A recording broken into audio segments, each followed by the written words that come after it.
താലിബാനുമായും അഫ്ഗാനിസ്ഥാൻ പ്രസിഡന്റുമായും നടത്താനിരുന്ന സമാധാന ചർച്ച അമേരിക്കൻ പ്രസിഡന്റ് ഡൊണാൾഡ് ട്രംപ് റദ്ദാക്കിയിരിക്കുകയാണ്.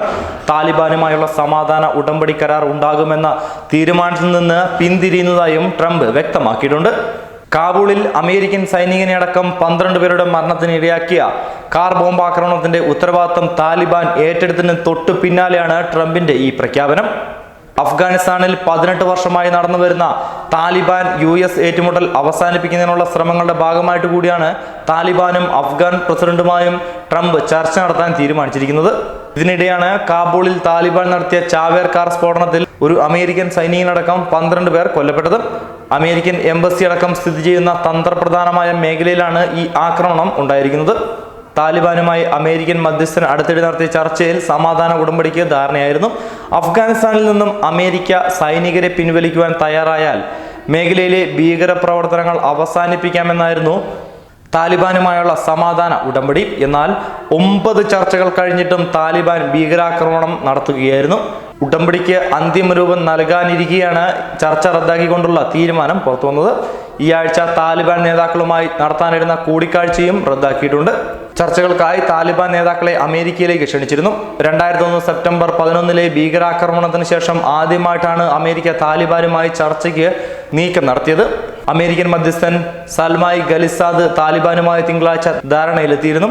കരാർ പ്രകാരം 20 ആഴ്ചയ്ക്കുള്ളിൽ 54,000 ട്രൂപ്പ് സൈന്യത്തെ പിൻവലിക്കുമെന്ന് അമേരിക്ക അറിയിച്ചിരുന്നു. നിലവിൽ 14,000 ട്രൂപ്പ് US സൈന്യമാണ് അഫ്ഗാനിസ്ഥാനിൽ ഉള്ളത്. 2011 അമേരിക്ക അഫ്ഗാനിസ്ഥാനിൽ കാലുകുത്തിയതിനു ശേഷം ആദ്യമായി കൂടുതൽ പ്രദേശങ്ങളും ഇപ്പോൾ തീവ്രവാദികളുടെ നിരീക്ഷണത്തിൽ തന്നെയാണ്.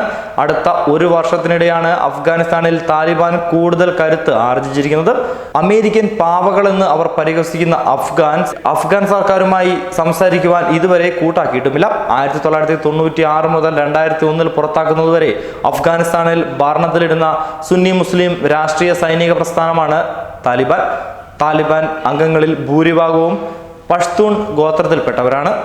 അധികാരത്തിൽ നിന്ന് പുറത്തായതിനു ശേഷം 2004 താലിബാൻ പുനരേകീകരിക്കപ്പെട്ടു. തുടർന്ന് അഫ്ഗാൻ പാകിസ്ഥാൻ അതിർത്തിയിലെ വിവിധ പഷ്തൂൺ ഗോത്രമേഖലയിൽ ഭരണം നടത്തുകയും ഒപ്പം തന്നെ ഇരു സർക്കാരുകൾക്കെതിരെയും അഫ്ഗാനിസ്ഥാനിൽ സാന്നിധ്യം ഉറപ്പിച്ചിരിക്കുന്ന നാറ്റോ സഖ്യത്തിനെതിരെയും ഗറില്ല മുറയിൽ യുദ്ധം നടത്തിക്കൊണ്ടിരിക്കുകയുമാണ് ചെയ്യുന്നത്.